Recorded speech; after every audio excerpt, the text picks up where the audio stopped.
মহা অষ্টমীর দিন বউ এবং আমার ভাস্তিকে নিয়ে ঠাকুর দেখতে বেরিয়েছিলাম। বেশ কিছু পূজা মণ্ডপ ঘুরলাম। ভাস্তি লজ্জা পায়, মুখ লুকিয়ে রাখে ভিডিও করার সময়।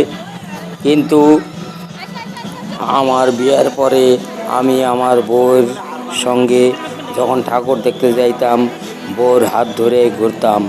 কিন্তু সঙ্গে ভাস্তি থাকার জন্য আর এইবার বউর হাত ধরে ঘুরতে পারি নাই। এবার পূজা পরিক্রমায় দেখা যাক কি কি হয়।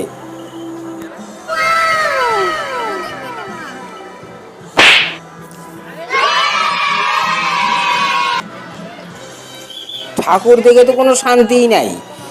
এত সুন্দর সুন্দর প্যান্ডেল করে, এত সুন্দর, কত সাজানো গোছানো লাইটিং ফাইটিং। যখন ঠাকুর দেখবার যাই কয় বাইরে যান, বাইরে যান, এত ভিড় করবেন না। আর এত করে তাহলে এত ভালো ভালো প্যান্ডেল কারা করবার গেছে? দেখবার যদি না দেশ তাহলে এগুলো করে লাভ আছে? এই জন্য ঠাকুর দেখে কোনো শান্তি নাই। পরে ওই দিনে ঘুরে পড়ছি, পরে নবমীর দিন আবার বাড়িলাম।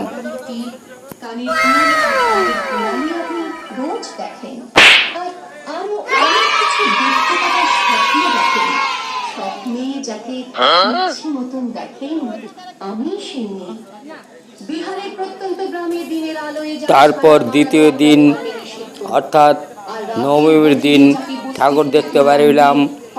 বেশ ঠাকুর দেখতেছি, এত ভিড়ে ঠেলাঠেলি, কোথাও যায় শান্তি নাই। সবাই বলে প্যান্ডেলে ঢোকার পরে কোনো কিছু ভালো করে দেখার উপায় নাই, বাইরে যান, বাইরে যান, ফাঁকা করেন, ফাঁকা করেন। এই ভিড়ের মধ্যে বউর হাত ধরেই ঘোরাঘুরি করলাম। ঘোরাঘুরি করতে করতে অনেক ঘুরলাম। আসলে ওইটা আমার বউ আসিল না, ওইটা ছিল অন্য মানুষের বউ।